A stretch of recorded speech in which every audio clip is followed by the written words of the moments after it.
that he had parked his motorbike near a shop when he was confronted by men he later identified as military personnel. On my return, his call came asking me to come to the station. So all I know was I was going to pick up the food. So when I got there, he told me that military men came around and they were just beating people. There were some 207 cars. They used knives and then they destroyed the tires. I said, oh, did they tell them why they were doing that? And they said no. So I said, okay, let me find out. So I wrote and parked by the roadside. The moment I parked, about 3 steps away from my motor to the shop, then they arrived there. And I asked, whose motorbike is this? Though the other motorbike parked. I said before I could open my mouth to say it is mine, then the first they strike it on my back. Solomon says he was later intercepted again, taken to a location outside the town and questioned. He confirmed that his phone was seized and searched before it was returned to him hours later.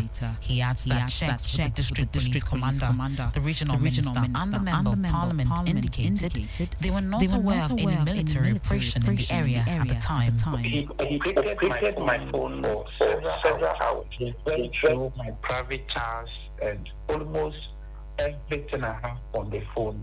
The Media Foundation for West Africa has condemned the assault and called for investigations.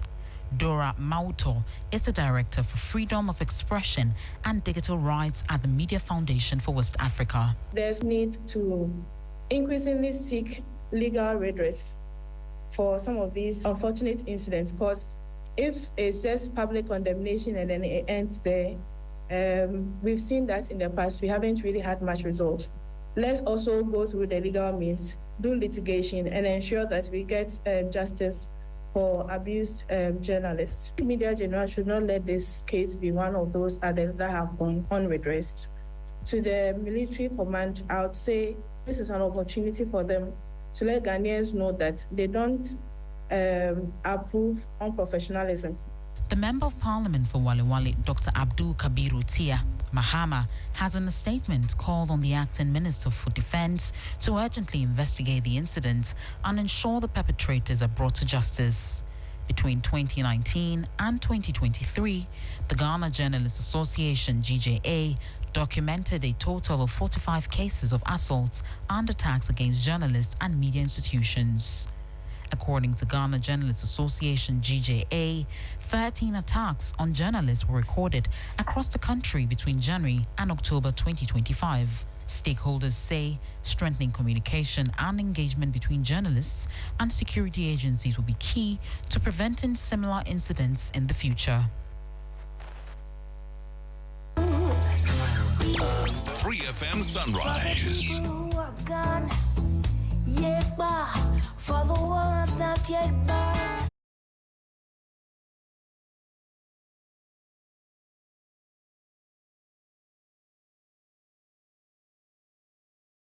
This recent happening is adding to the list of many the past couple of years. When I see what I have to do, 'cause life is all about.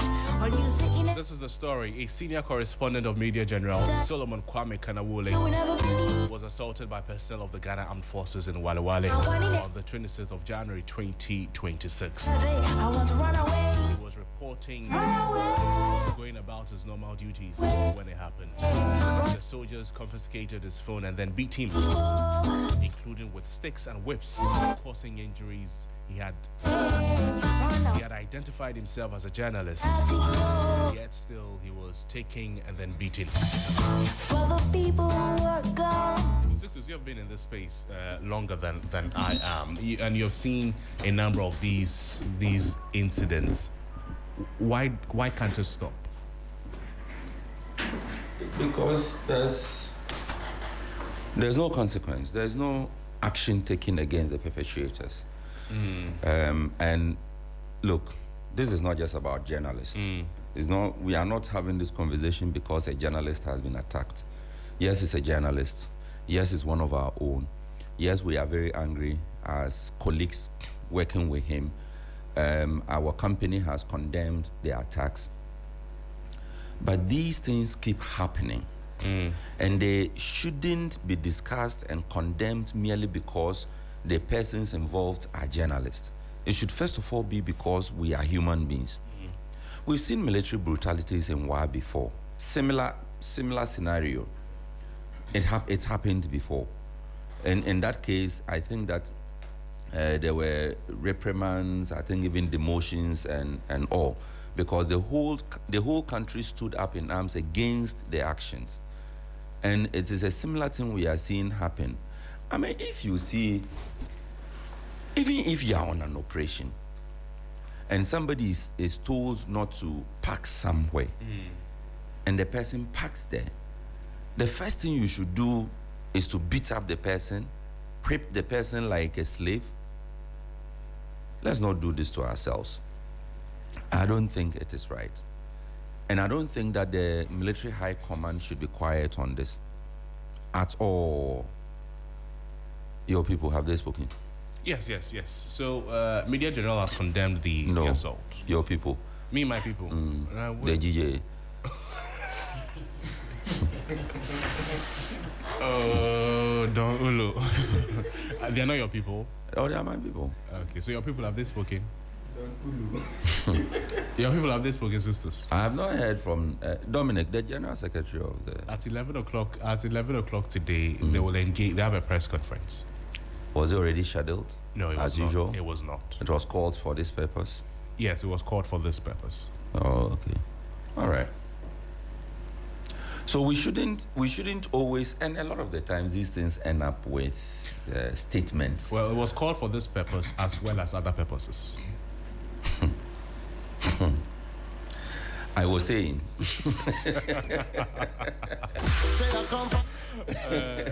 Talk. When did this happen? The assault, we understand, on the 26th. Today is what? 28th. We've discussed this for 2 straight days as a media house.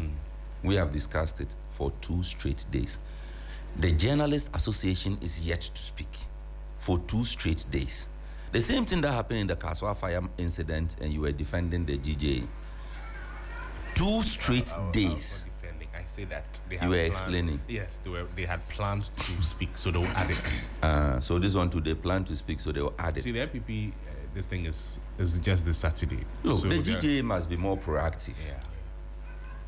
It is not like you are giving members scholarships or what do you call it? Welfare benefits. This is the way you protect members.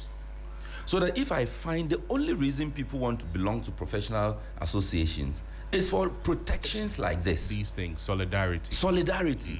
If something happens to a journalist, it takes 48 hours for the GJA to issue a simple statement, and I can dictate the statement to you right now as we sit. I don't say. Is it that GJA has taken notice of what? And it condemns. And it will, in no uncertain terms. What again?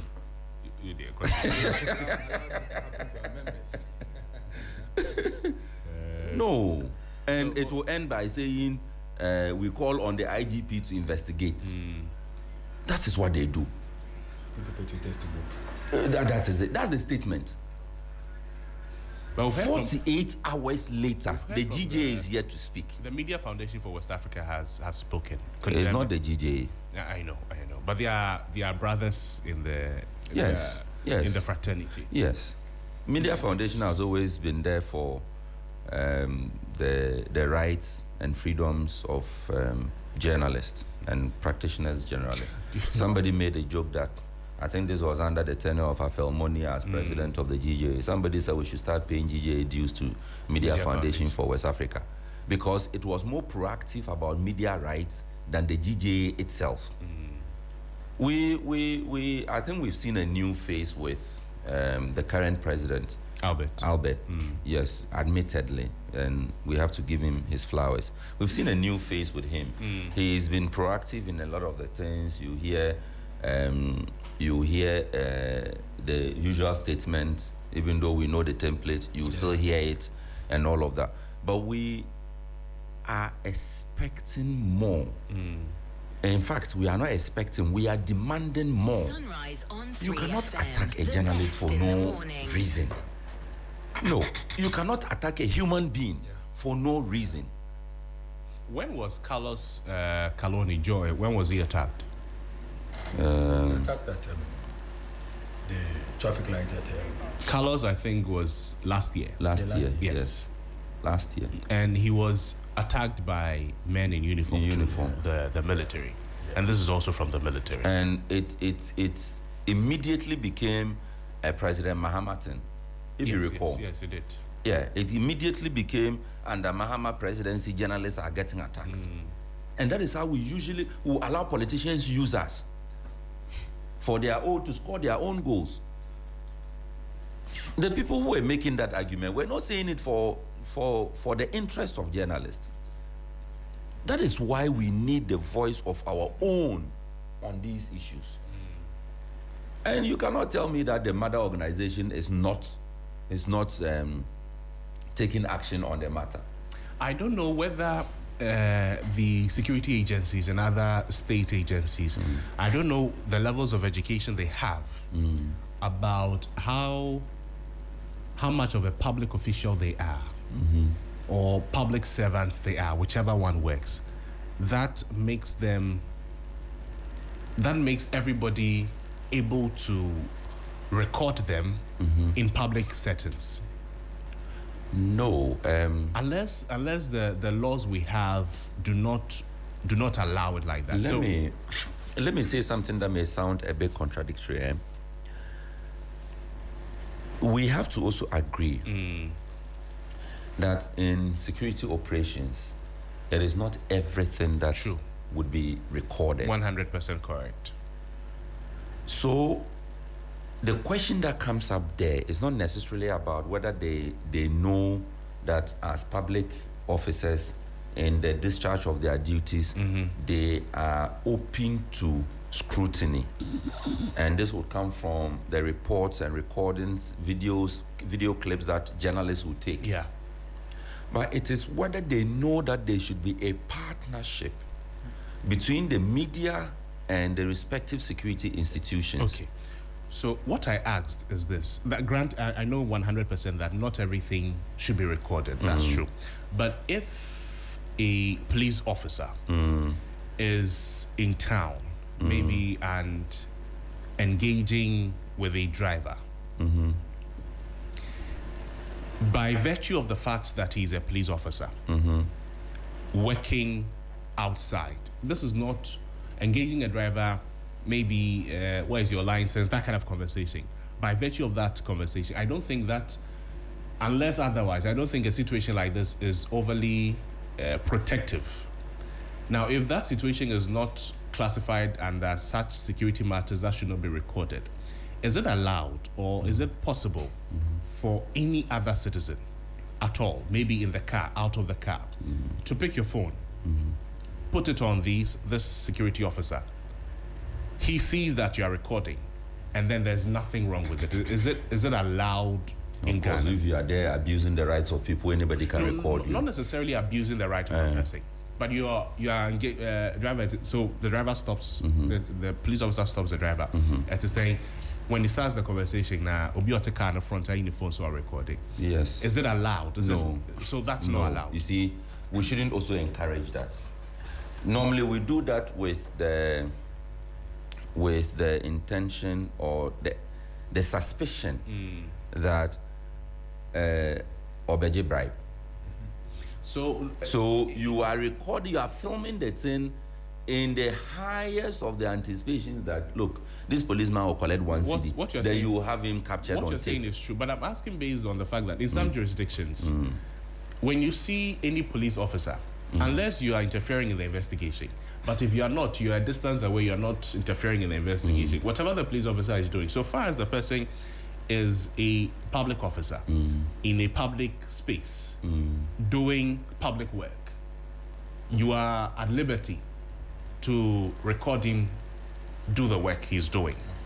With no I don't think you want us to get to those. That is what I want our society to degenerate into. That is what I want to those understand. Societies. So if we get that understanding, then it will be a step to let the officers know that if we have something like this, unless we don't, if we have something like this, okay, then when Crosby, words of a journalist, do you know that you cannot when words of a journalist comes, takes his phone, and then he's videoing something, your first line of action should not be to attack him. See, even if the journalist is filming where he should not be filming, the first line should not be to slap him. Exactly. Do you get it? You can pick him up, put him down, call his editor to come. Every journalist works under supervision. Every single journalist, unless of course every proper journalist say like that. No. We don't have proper journalists, and we have journalists and the others. If you are not a proper journalist, you are not a journalist. You are the others. People are, which is another thing that the GGA has to deal with. People are using the title journalist anyhow. Yesterday, to the extent that sometimes you enter some spaces, somebody calls himself a journalist, you feel embarrassed. Yesterday, because you are looking at yourself and looking at the person and the behavior of the person. I went to speak with Baba Jamal. So while we were waiting for him, some other people entered. I was shocked. And they said they were journalists. You know them. You know them to your brothers and sisters. I was utterly shocked. Yes. But I mean, you make your point. So that is the problem we have. That look, people go on with carrying this title and behaving anyhow in the name of all of us. Then they are the ones causing, you see, this kind of image problems for us. And that is the reason why the security people don't even respect us. A policeman on operation, a fire service man or woman on operation, a military on operation has no regard for you, because in his mind you are all what is that word they always use on us? What is that one? The photo paparazzi. Have they not used that term on you before, Crosby? You go for a program and paparazzi for no one. I'm a journalist. I'm not a paparazzi. I don't know whether I'm even getting the word right. So that is also part of the problem. But the point I'm making is this. The immediate reaction of a military man should not be to slap me because I am recording. Whether I am a journalist or not, that should not be the immediate reaction of the military man.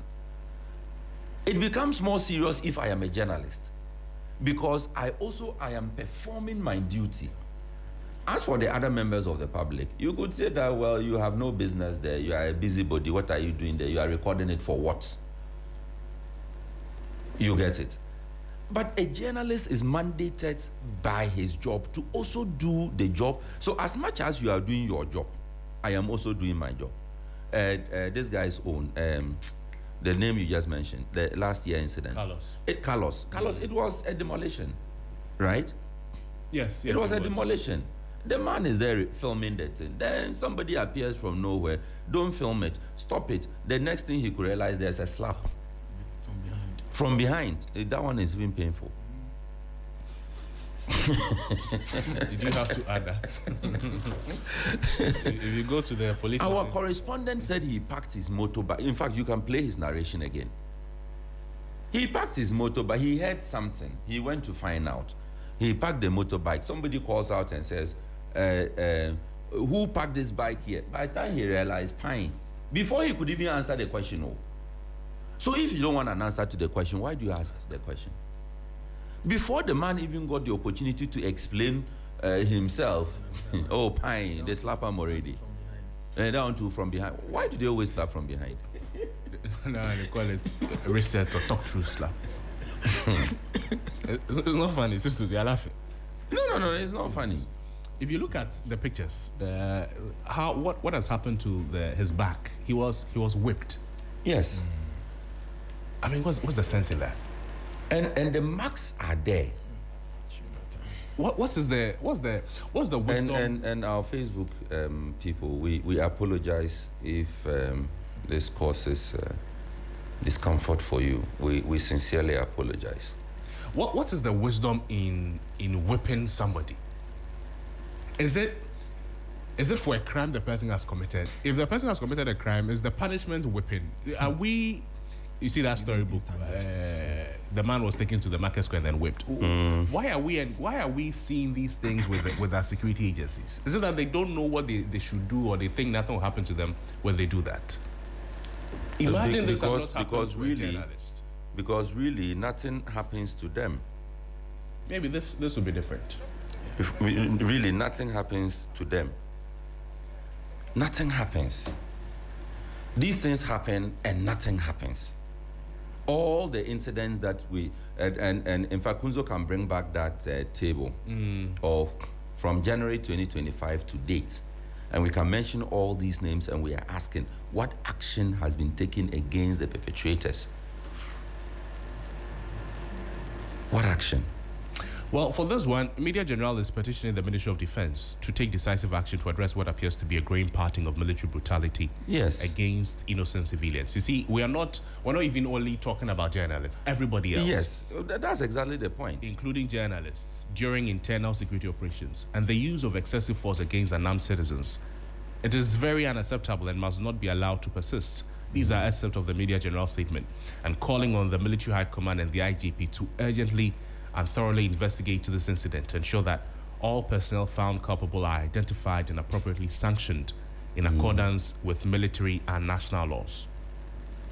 It is unwarranted. If somebody is doing something that is not right, Charlie. If you don't talk about it right now, it can happen to you because we have not acted enough. That is why it keeps happening. If it is something we're taking proper actions on, do you think a police officer, a soldier, a fire service officer will see anybody and then his first reaction is to slap and then beat the person? At all.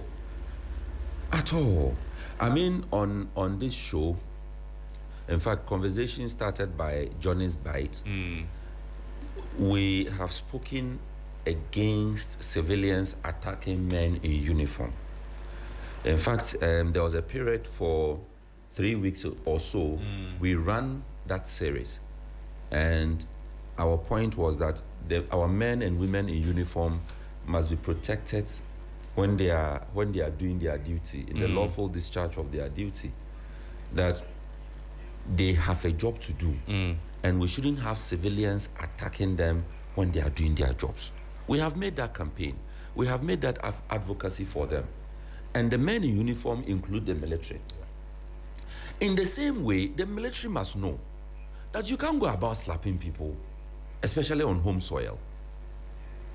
Are there no rules on deployment of military on home ground? There are rules. I mean, people have argued about, yes, once you put a soldier man somewhere, then you should expect. That is not an argument that we should be using when there are clear violation of people's rights. Anyway, Sisters, I understand you have to leave. Let me take this opportunity and introduce the Honorable Mark Ewusiako, who is convener of Election Watch Ghana. Mark, good morning. Good morning. How are you, Senior? I'm doing well. Sisters, you know that he's a big man. Oh, I know. He's a very... I'm only learning. He's only learning under your footsteps. He's a member of my party. Oh, you are not.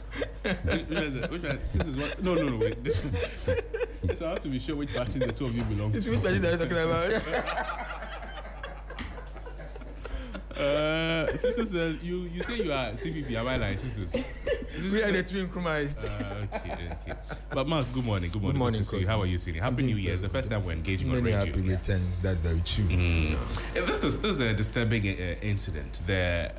What has happened to our brother, Kanawule. And I'm sure for Election Watch, during your work and your monitoring of elections, particularly during election periods, a lot of these attacks happen. This is not even an election year. This is not an election period, and it is happening again. What do you think has to be done? Crosby, let me say a very good morning to you and to your backmen who are helping push this program forward, and also to our cherished listeners, those on Facebook. I think that we need to utterly condemn this act of attacks by men in uniform on citizens of Ghana, including journalists. I think that they have codes and conduct for which they use in their operations. It is very wrong to, assault any other person. It frowns on the constitution that we all abide by. And to allow certain things of this nature to be occurring and reoccurring, I think that we need to come out strongly. It's been one too many. It has been one too many. We need to quickly come out to condemn. In fact, Don made specific statements, and from the questions you asked, that do citizens have rights to film public officers? Yes, they have the right, but the rights are being curtailed. If you look at I'm not a student of law. Right. I'm a student of security and conflict management. And so from where I sit, Article 21(1) of the Constitution guarantees freedom of expression, which includes the right to record public officials carrying their duties. The moment a man in uniform is seen attacking a journalist is when that man in uniform is doing something wrong. But if an officer stands in the middle of traffic and begins to direct, and journalists or citizens takes video or photos of him, do you hear or see them abusing those individuals who take them? No, they don't. Because they're doing something right. They're doing something right. I see. It is only when they do something wrong that journalists and citizens take to film them, then they tend to abuse them. Just as I said, under Article 21, we have the freedom to expression, and it includes the right to record public officials. However, we also ought to be mindful, because these freedoms have a limit. True. And it must also be ensured that we have respect for law, whereby filming must be done lawfully and without any breach of law. We ask ourselves that, do you have the right to film a public officer? In this case, I think yes, Kanawuli had the right, because he is a journalist, and so he can take whatever film he wants to take. The purpose for, taking some of these films is not just to tarnish the image of the security agencies or the security personnel, but it is to improve information sharing. If, for instance, they were there to do something good, just as I said, filming them to the public should not be a concern that should lead to attacking them. Let me speak with a security consultant. Mr. Kumado, good morning to you. Thank you so much for joining us. Morning, thank you. You have been in this space for a very long time, and you know the operations of the security officials. Is there a prohibition that workers or security officials should not be videotaped while they work? And I'm not talking about when the recording is interfering in their duty.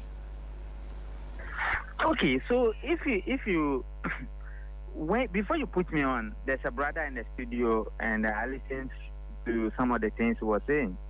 There's a problem here. That's why we've not been able to resolve this issue.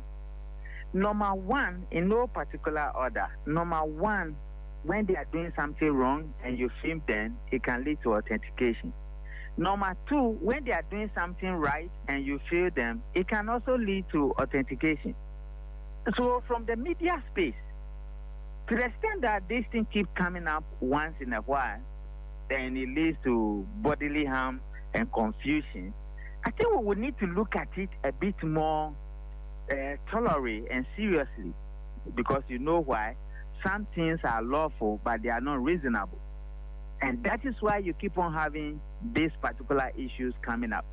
The last time I was saying on your media space, media journal, that if you are not Cosby, Anna, you are not Mauna, you are not Johnny, you are not Okanse, you are not Portia, you are not Judith, you are not Manti. These are people can easily identify with them. You are not Armstrong Alogbe, who is always with these security officers, or your northern correspondent, Christopher and Co. These are people that can easily be identified with them.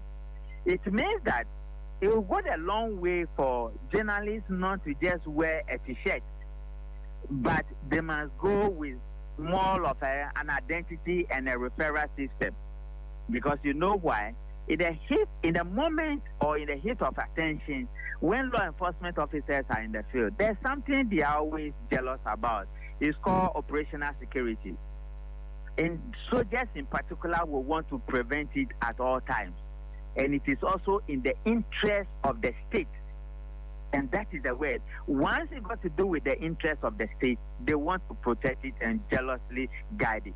So the questions I've always been asking when these things happen is that, assuming you conduct within the GBC area or where the Prudential Bank is, there's a security operation there.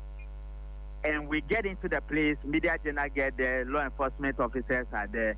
I always ask the simple question, who is in charge of this environment? Who controls the space? Is it law enforcement or is it the media? Or do they see themselves that they are there together to do a particular work? If they see themselves that they are there together to do a particular work, we are not going to have a problem because it's a team.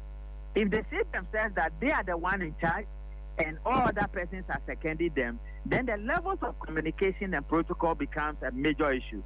And because then I can tell you, in many of these instances we have where there were authentications, communication was a problem. We were impatient with one another. We could not tolerate one another. Having said all that, when you are dealing with soldiers, few months ago, I said in this country that avoid an angry soldier or a violent soldier. When you see them in that regard, report them to their seniors, but do not engage them. Full of people insulted me and they said all manner of things. This is the reason. They have been trained in a manner or in such a way that sometimes and most times and most often, they know the consequences of unprofessional conduct or misbehavior in court. But these are soldiers. They damn it and they do what they do and live with the nuisance, with the consequences. To be on the safer side, we will need to be more patient with one another. We will need to engage more. Media general, the whole year, will it not be proper if we organize like a summit, 1 hour, 2 hours, 3 hours? Bring the PR from the police, bring professional security consultants, bring somebody from the police or the army to come and have that conversation. Where they are also having their training program, why would they not also call the likes of you who have been in this field for many years so that you guys will have that level of engagement? We don't until issues such as this happen. We come out to condemn it and we never really deal with the issues and they keep on coming again. So broadly, these are the issues I see within this space I have monitored for almost 30 years now. And Richard, let's take a step further. So, in the work of the military and the security for security operators, what should be their reaction to an invitation or a presence that is uninvited? Okay, so what we do, because the BNI, the media has always been our cover. We work together. People really do not know who is a media person, who is a BNI person. We don't usually have problem with them. So when I walk into a place, like, cause again, when you walk into a place and there's a security operation, one of the reasonable course of action is to speak to the leader and introduce yourself. You wouldn't have a problem. Number two, which I think many of you, my big brothers in the media, will need to champion if you think it makes sense, is that let's avoid using phones. Rather, let's use the camera. It makes life easier for them and it makes life easier for you. In many of the cases, if you check, you could see where the issue is coming from. But those ones, we can't say them publicly because of emotions and how people are going to take it. But you can clearly see where this particular issue triggered from and why nobody could see and they couldn't prevent it. and it's creating problem for us. By and large, we are impatient, we are intolerant. We want to beat ourselves, whether they are civilians, whether they are journalists, they are military or whatever. We would need that level of public education and awareness creation so that we will see ourselves to be one people doing the same thing. Other than that, the levels of infractions, bro, is going to create problem for us one day if it's not checked. I see. Richard, thank you. Thank you so much, Richard. You're welcome. Richard Kumado is a security consultant speaking with us there. Let me pick your final thoughts on this, Mark, and then we'll get into some politics. So what I think I was saying is what my senior brother have expatiated, that whether the officers are carrying their duties lawfully or unlawfully, it could result in some level of altercation. But in most cases, what we've seen is that these altercations really happens when the officers in uniform are found doing the wrong thing.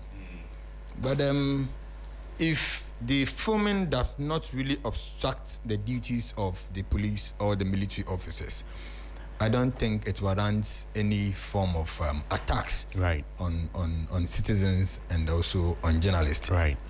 Richard said something that I am very much interested in, that we need to have a very high level education on some of these matters. There is one thing we also need to look at. We need to build synergies. It is important that we build synergies amongst the police, the military, and security agencies with the journalists in order to work together for some positive effect, which includes improved information sharing and all that. Because without the involvement of the journalists, it is difficult to even access information as security agencies. And I'm of the view that the security agencies are those who are to provide enhanced security to protect, journalists in high-risk situations, like what happened. And so let's look at building trust amongst ourselves, right? Foster understanding and trust between the security agencies and the media. I think that is what is going to help us. Other than that, we'll be going forth and back with some people exhibiting unprofessionalism and abusing people's human rights, which I think is against the Constitution. Thank you so much, Mark. In a moment, we're talking about the NPP.